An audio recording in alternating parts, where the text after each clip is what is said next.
So I'm here with Dr. Tatsu Suzuki, Thank you. a longtime friend and colleague who's the vice director and Vice director now. vice director Yes. of the Research Center for Nuclear Weapons Abolition Right. at Nagasaki University. And before he joined RECNA, he was vice chairman of the Japan Atomic Energy Commission from 2010 to 2014. Right. So thank you so much. Thank you very much. Are Yes. one of the foremost experts in Japan about nuclear energy, safety, security, and non-proliferation. Thank and you. have been working, no, I thank you, have been working on these issues for many years. So we're here in Vienna at a workshop on practical measures to reduce nuclear risks from fissile material. Japan has a large stockpile 47 tons, yes. of plutonium. Yes. But you have been working for many years on ways to reduce that. So just if you can tell me a little bit about what you see the main challenges are. Right. I think the problem is this is a result of the Japanese nuclear fuel cycle policy, which has been the core of the nuclear energy policy in Japan since 1955. So it's a long-term policy, has never changed. Right. Despite the fact that all the rationales for reprocessing has gone. So let's talk a little bit just about that nuclear fuel cycle. So in some of the other interviews that we've been conducting, the idea is that uranium, back in the 50s, uranium was scarce. Scarce, yes. So therefore we need to take that uranium, produce plutonium in reactors, take the spent fuel, and extract that plutonium, and then get into this kind of infinite recycle so that nuclear energy can be our infinite electricity source.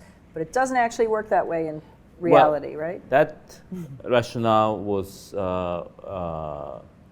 based on the assumption, as you said, that the uranium is scarce, and so-called fast breeder reactor is supposed to be commercialized. Without fast breeder reactor, you cannot continue to recycle plutonium within the light water reactors. Correct. So now, after 50 years, no breeder reactor has been commercialized. Except the Russian. Well, BN800. I don't say it's a commercialized. Okay. And so there's no prospect of continuing recycling of plutonium. And even in Japan, particularly after the Fukushima accident, you have to reconsider all the assumptions regarding the future of nuclear power. And a breeder reactor may be necessary based on the assumption that Japan continued to depend on nuclear power and expanding nuclear power for the long-term future. That was the rationale. But after the Fukushima nuclear accident, right now only 9 reactors are operating. 9 from, Japan used to have a fleet of 54 reactors, and that produced what percentage? 30%? 25% before the Fukushima accident. Japan's electricity generation. Right. And now what is it producing with these 5%. 5%. And Japan has made that up through imports of natural gas? Natural gas and coal. Coal. Yes. So bad for the environment. Right, but regarding CO2 emission, actually, it did increase up to 2013, but after that, actually declining, mostly due to the declining energy consumption itself. So after 2011, actually the energy consumption pattern has changed quite significantly in Japan.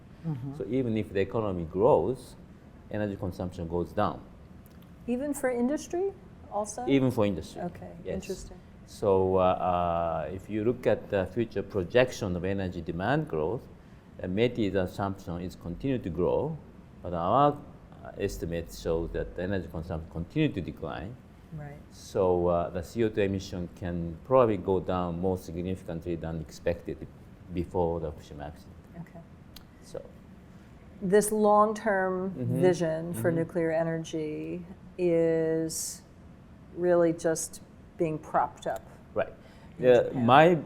My main argument is that even if Japan may need fuel cycle reprocessing in the long-term future, it is not desirable without having any other option in Japan. Right now, legally speaking, Japan cannot directly dispose of spent fuel.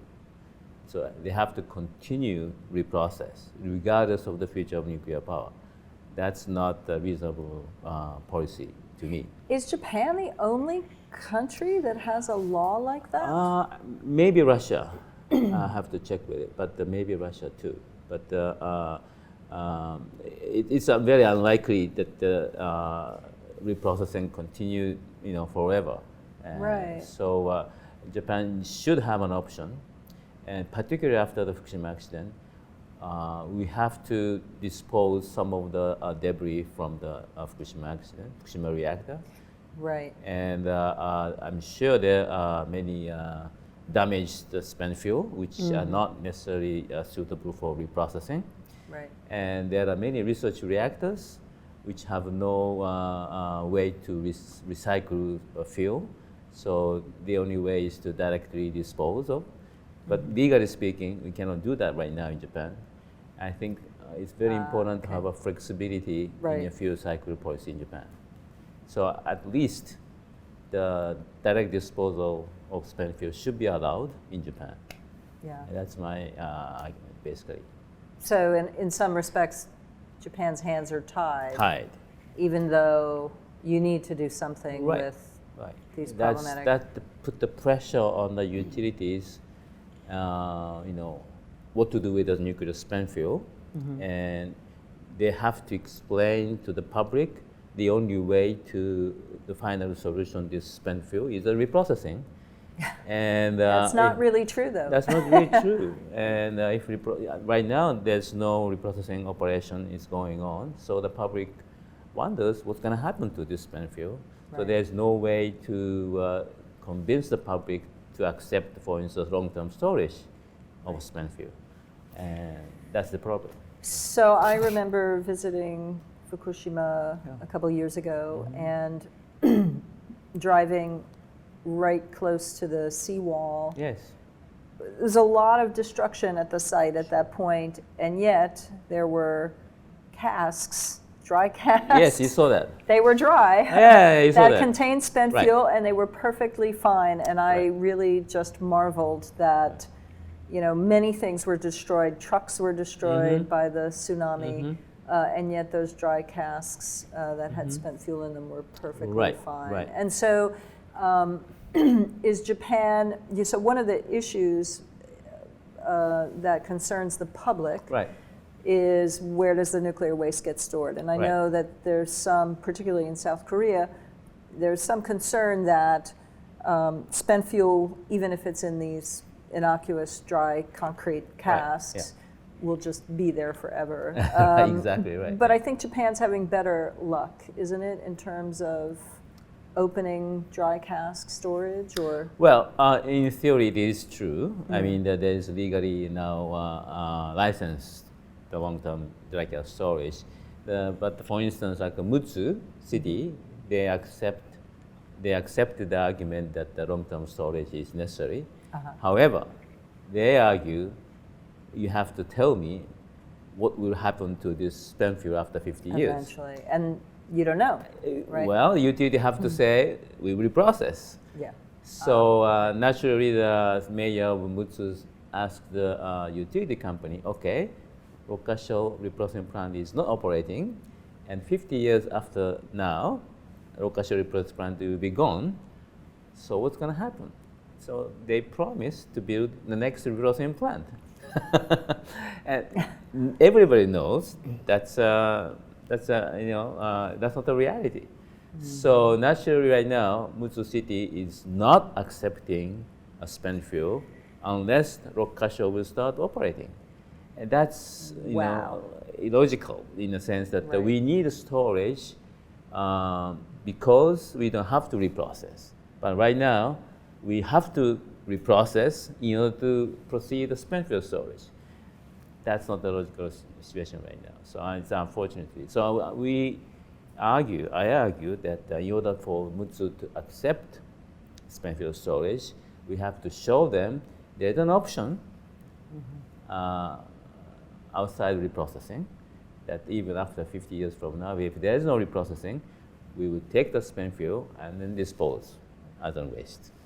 And that, but that option, that solution has not been accepted by the government. Right. Right. Yeah. Unfortunately. So it's, Japan is not alone Japan is in the majority of countries that have nuclear power and still haven't figured out what to do with the waste. Yes, I agree. So it's not a unique problem for Japan. But Japan is unique in the sense of being a country, a country that doesn't have nuclear weapons, but also has fuel cycle capabilities, enrichment and reprocessing. And sometimes your neighbors point to that as a risk. Right. So what are your views about how to build confidence among your neighbors? Let's put North Korea aside because it's very hard to know what makes them feel confident or not. What's your view about what Japan has done a lot. I mean, Japan has been a leader in non-proliferation, but do you think there are more things that Japan can do? Yes. I think last year, the Japan Atomic Energy Commission's new policy to reduce stockpile is a good step forward. I think it's the plutonium stockpile. In the past, the government only says that we do not have any excess plutonium as long as it will be used in the long-term future. But there's no prospect of using plutonium at this moment. Then we have to define some of the material cannot be used for some time. Then that has to be stored, for instance, under the IAEA custody, co-international plutonium storage. Means that Japan will give up some of the control of these excess materials. That will increase the credibility of Japan's policy not to use plutonium for other purposes than civilian use. And so that is one possible solution. And another one is committing to reducing plutonium stockpile means you have to find a way to burn plutonium and then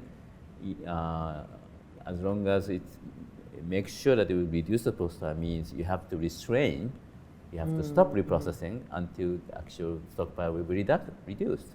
And that's very hard at this moment, but that should be the policy of the new government. Energy policy should be I think is to improve the confidence of Japan's stockpile management. Well, Japan has made some, I would call them significant strides in this area over the last few years. So we'll cross our fingers. Well, I think it is, as you say, I think I agree that the new energy policy document also said to reduce stockpile. And JAC's policy is one step forward. Particularly, it admitted that the JAEA, Japan Atomic Energy Agency, consider all options to dispose plutonium, and that is a new thing. Japan thinks it's not a waste; it's a resource.